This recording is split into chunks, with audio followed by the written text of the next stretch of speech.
वक्ता द्वारा दिया गया वक्तव्य उसकी अपनी निजी राय है, जिससे एचडी न्यूज़ इंडिया का कोई भी लेना देना नहीं है। देखिए, बेसिकली मैं किसान का बेटा हूँ। मैंने खुद किसान का काम किया है। मुझे मालूम है कि किसान कितने संकट और कितनी परेशानियों में अपनी लागत से, मेहनत से उपज पैदा करता है। अगर उसको उसकी उपज का दाम ना मिले तो उसे कितना दुख होता है। तो मैं इसी बात से प्रभावित होकर के मैंने 4 लाइनें भी लिख डाली हैं। हम हैं किसान, हम हैं किसान, हमसे बनता देश महान। हम हैं किसान, हमसे बनता देश महान। भारत में हरियाली हमसे, हमसे ही जीवन और जान, हमसे ही जीवन और जान। पेट सभी का हम भरते हैं, पेट सभी का हम भरते हैं। हम ही देते कपड़ा मकान, हम ही देते कपड़ा मकान। देश की रक्षा हम करते हैं, पैदा करके सपूत जवान। देश की रक्षा हम करते हैं, पैदा करके सपूत जवान। वृक्ष देश है, हम जड़ इसकी, वृक्ष देश है, हम जड़ इसकी। सब जन पत्ती टहनी समान, सब जन पत्ती टहनी समान। हम उजड़े तो सब उजड़ेंगे, हम उजड़े तो सब उजड़ेंगे। नहीं बचेगी कोई पहचान। हम हैं किसान, हम हैं किसान, हमसे बनता देश महान। गौतम साहब, जिस तरीके से आज पूरी दुनिया 72वां गणतंत्र दिवस मना रही है और आप सर्वविख्यात वकील हैं, एडवोकेट हैं, दुनिया जानती भी है, क्या मानना है आज का जो 72वां गणतंत्र दिवस है वो विशेष रूप में आप उसको कैसे देखते हैं? देखिए, भारत के लिए आज ये गर्व का विषय है कि भारत आज 72वां गणतंत्र दिवस मना रहा है। आज के इस पावन अवसर पर मैं अपने समस्त देशवासियों को अपने हृदय की गहराइयों से आनंदित और प्रफुल्लित होकर सभी को शुभकामनाएं, मंगल कामनाएं पेश करता हूं। सभी को आज का दिन कल्याणकारी, मंगलमय हो। सर, आज एक तरफ राजपथ पर गणतंत्र दिवस मनाया जा रहा है, दूसरी तरफ किसान आंदोलन जो कि लगभग 62 दिनों से लगातार चल रहा है, उन्हें भी परमिशन दी गई थी कि वो भी अपनी परेड कर सके। मगर इस दौरान हमें ये देखने को मिला कि जगह जगह कहीं ना कहीं आंसू गैस भी छोड़े गए, लाठियां भी भांजी गई और किसान अभी भी उसी तरीके से अड़ा हुआ है उन काले कानूनों को वापस लेने के लिए। क्या मानना है आपका? कि भारत के संविधान की प्रस्तावना में भारत की चुनी हुई सरकार और भारत के लोगों के लिए कुछ उद्देश्य निश्चित किए गए हैं, जिसमें हम लोग जब भी कोई हमारा चुना हुआ प्रतिनिधि या संवैधानिक पद ग्रहण करने वाला कोई अधिकारी एक शपथ ग्रहण करता है और उस शपथ में ये बात वो अपने ऊपर कसम खाता है, ये दायित्व तो अपने कंधों पर लेता है कि वो भारत को एक संपूर्ण प्रभुता संपन्न समाजवादी गणतंत्र लोकतांत्रिक गणराज्य बनाने के लिए और उसके समस्त नागरिकों को सामाजिक, आर्थिक और राजनीतिक न्याय, विचार, अभिव्यक्ति और विश्वास,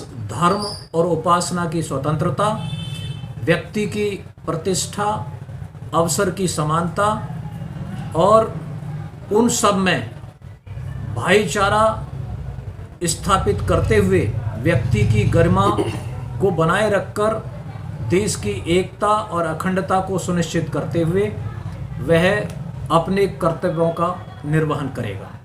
यह अपेक्षा चुनी हुई सरकार और सरकार के अधीन सभी संवैधानिक पदों पर आसीन व्यक्ति से यह अपेक्षा की जाती है कि वो इन भारत के मूलभूत सिद्धांतों को साकार करने के लिए अपने कर्तव्य का निर्वहन करेगा। 72वां गणतंत्र दिवस आज मना रहे हैं हम लोग। यह हमारे लिए गर्व की बात है कि इन पिछले 71 वर्षों में भारत एक लोकतंत्र, दुनिया का सबसे बड़ा लोकतंत्र होने के नाते बहुत मजबूती के साथ बहुमुखी विकास किया है भारत ने। तो ये हमारे लिए गर्व का विषय है।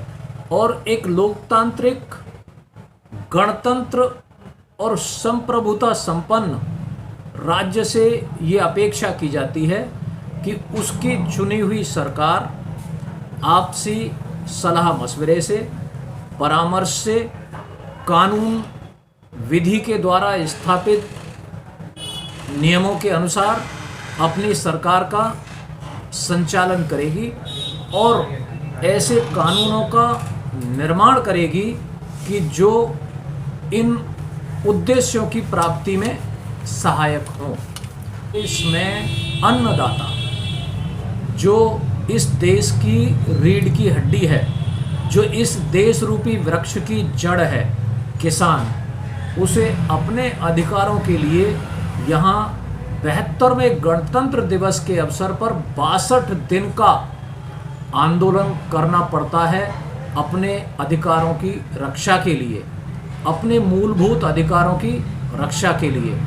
तो ये कहीं ना कहीं हमें इस बात पर पुनर्विचार करने के लिए बाध्य करता है कि सरकार कहीं ना कहीं अपने जो कर्तव्य निर्वहन है, जो संवैधानिक कर्तव्य हैं, जो रूल ऑफ लॉ है, उससे कहीं भटकती नजर आ रही है हमें। लेकिन यहाँ पर जो 3 बिल पास किए हैं भारत की सरकार ने, उनमें बड़े आनन फानन में, और वो भी कोरोना काल में, अध्यादेश ला करके उन बिल्स को पास कर दिया।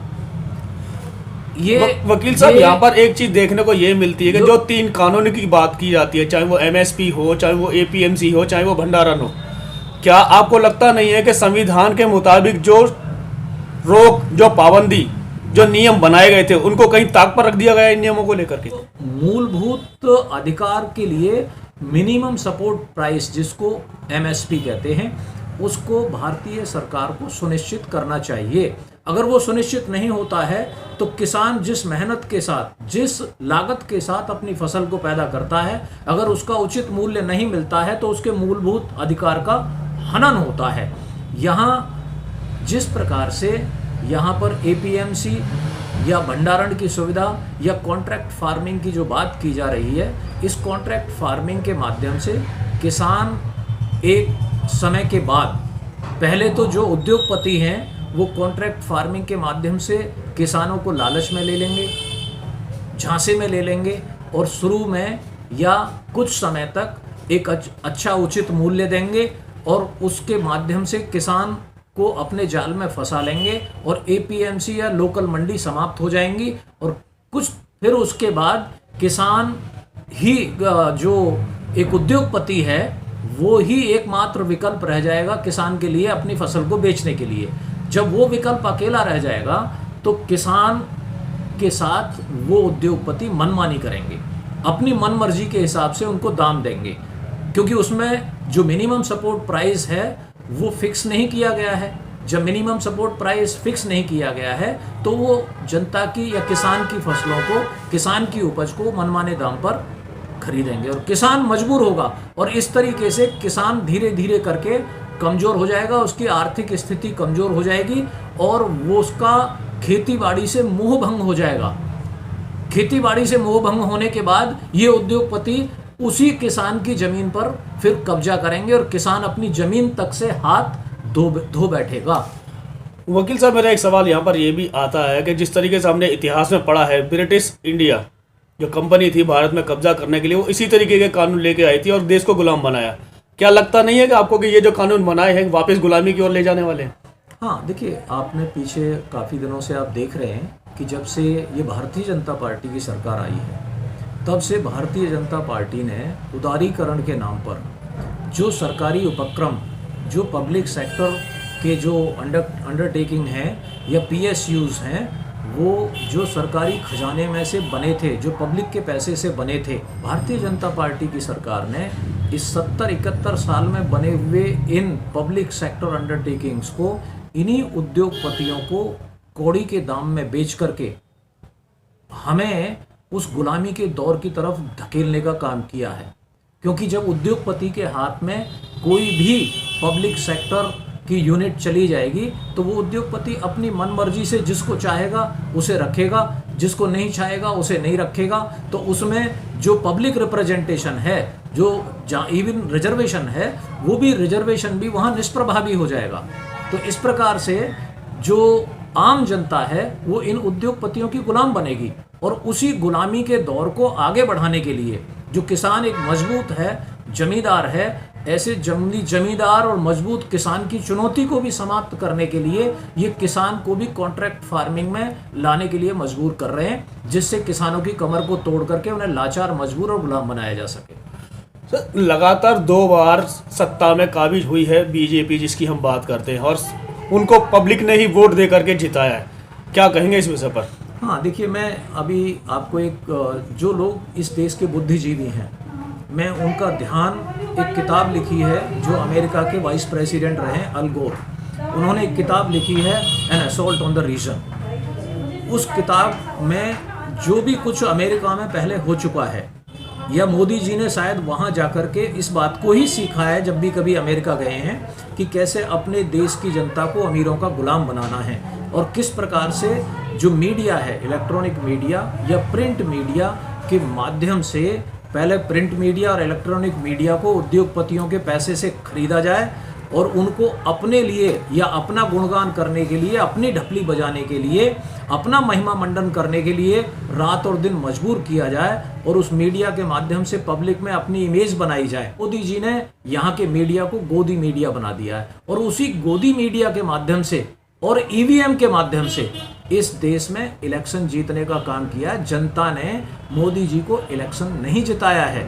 ये जनता, अभी हमने कई पीछे वाले इलेक्शन में देखा भी है, जहां कहीं इनकी जो साजिश है वो कामयाब नहीं हुई, वहां इन्होंने सरकारें गिरा करके और एमएलए खरीद करके अपनी सरकारें बनाई हैं, जो लोकतंत्र की हत्या करने के बराबर है। इसका मतलब यह है कि मोदी सरकार लोकतांत्रिक मूल्यों से भटक गई है और आज निरंकुशता की तरफ बढ़ रही है। देश की जनता को ये समझना चाहिए। क्या हमारे संविधान में अगर इस तरीके की कोई कार्रवाई करता है, कोई भी सत्ता पर दुरुपयोग करते हुए जितने भी साधन तंत्र बनाए हैं उनको अगर कब्जे में लेने की कोशिश करता है, तो इसके खिलाफ कोई नीति है क्या? जब रूल ऑफ लॉ में कानून का हिसाब से शासन चलना चाहिए, लेकिन हमने यहाँ देखा है कि जुडिशरी भी अपने जो परम कर्तव्य है या पवित्र कर्तव्य है, जो पवित्र दायित्व है जुडिशरी के कंधों पर, कि उसे रूल ऑफ लॉ को अपहोल्ड करना चाहिए, वहाँ जुडिशरी भी भटकती हुई नज़र आ रही है। और जहाँ जुडिशरी को इंटरवीन करके, हस्तक्षेप करके सरकार को आईना दिखाना चाहिए, कई बार जुडिशरी भी उस अपने कर्तव्य निर्वहन से भटक रही है। इसलिए यहाँ पर लोकतांत्रिक पद्धति के हिसाब से शासन नहीं चल रहा है, और ये कानून जो बन रहे हैं ये जनहित में नहीं बन रहे हैं।